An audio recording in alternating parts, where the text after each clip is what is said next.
அனைவருக்கும் அன்பான வணக்கம். இன்றைய ஸ்டோரி ஷேரிங் எபிசோட் 1 பற்றி யாரோட கதையை கேட்க போகிறோன்னா, இவர் பேர் கார்த்திக், திருச்சி மாவட்டத்தை சேர்ந்தவர். இவருக்கும் அவங்க அப்பாவுக்கும் நடந்த இன்னியோட சம்பவத்தை நம்ம கூட ஷேர் பண்ணியிருக்காங்க. எப்பயுமே அப்பா பையன் அந்த சின்ன சின்ன சண்டை வரதான் செய்யும். அதுதான் நார்மல். அப்படி இல்லாமல் இருக்கிற ரொம்ப ரேரான பர்சன்ஸ் தான் இருப்பாங்க. அந்த மாதிரி அவரோட சின்ன ஸ்டோரியை நம்ம கேட்கலாமா? வாங்க. கார்த்திக் 11th ஸ்டாண்டர்ட் படிக்கிற பையன். அவன் சண்டே அன்றைக்கி கிரிக்கெட் விளையாடணும்னு சொல்லிட்டு அவனோட பேட்ஸ் எடுத்துகிட்டு போயிட்டு இருக்கான். அப்போ அவங்க அப்பா என்ன சொல்கிறாருன்னா, எதுக்கு வெளியே விளையாடுற போட உட்காந்து படி, நீ 10th ஜஸ்ட் பாஸ் தான் ஆன, ஸோ 11th எங்கேயும் போக வேணாம், ஸ்டடீஸை கான்சன்ட்ரேட் பண்ணுன்னு சொல்லியிருக்காரு.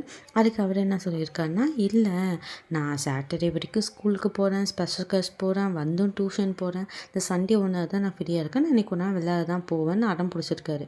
அப்போ அவங்க 2 பேருக்கும் வாக்குவாதம் அதிகமாகிறதுக்கு அவங்க அப்பா என்ன சொல்லியிருக்காரு, இப்போ நீ படிக்கிறேன்னா நீ வீட்டுக்குள்ளே இது, வெளியே போனீன்னா அதுக்கப்புறம் வீட்டுக்குள்ளே வரக்கூடாதுன்னு சொல்லியிருக்காரு.